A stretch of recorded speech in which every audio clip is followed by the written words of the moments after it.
அப்போ போன டாபிக் என்ன பேசணும்னா செல்ஃப் அலைன்மெண்ட் பற்றி பேசணும். இப்போ பாத் ஆஃப் செல்ஃப் அலைன்மெண்ட்டுங்கிறது என்ன அப்படின்னா, இறை சாட்சியிலிருந்து ஒரு துளி தான் மனசாட்சி. மனசாட்சியும் மனசும் சேர்ந்தது தான் உயிர். இந்த உயிரே எதுக்கு ஜனனம் எடுத்திருக்கு? அது ஆசைப்படுறத வாழ்றதுக்கு தான் ஜனனம் எடுத்திருக்கு. இந்த ஆசை அப்படிங்கிறது அப்போ எங்கிறது வந்திருக்கு? இறை சாட்சி கிட்ட இருந்து வந்திருக்கு.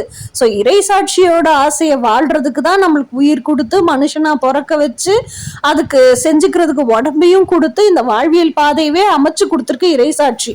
அப்ப இந்த பாத் ஆஃப் செல்ஃப் அலைன்மெண்ட் அப்படிங்கிறது எப்படிப்பட்டது அப்படின்னு சொன்னா, இறைசாட்சியோட கனவுகள், இறைசாட்சியோட ஆசை என்னவோ அது நம்ம மனசுக்குள்ள விதைக்கப்பட்டு விதிக்கப்பட்டு தான் பிறந்தே இருக்கும். அப்ப அதை வாழ்றதுக்கு தான் ஜனனமே எடுத்திருக்கோம். அப்படின்னா அது இறைசாட்சியோட ஆசை மனசுக்குள்ள இருக்கு. ஸோ இந்த மனசோட ஆசைய ரியாலிட்டிக்கு கொண்டு வர்றதுக்கு தான் மனசாட்சி கைடன்ஸ் கொடுக்குது. மனசாட்சி என்ன கைடன்ஸ் கொடுக்குதோ அதை கேட்டு அப்படியே ஸ்டெப் பை ஸ்டெப்பா எல்லா இடத்துலையும் பின்பற்றி பூமிக்கு தகுந்த மாதிரி அதை மாடிஃபை பண்ணி அதை ஒவ்வொரு ஸ்டெப் பை ஸ்டெப்பா எல்லாத்தையும் நடத்தி அந்த மனசோட ஆசையை ரியாலிட்டியில மேனிஃபெஸ்ட் பண்ணி கொடுக்கறதுக்கு தான் மூளை. அந்த மூளை சொல்றத படி கேட்டு வாழ்றதுக்கு உடல்.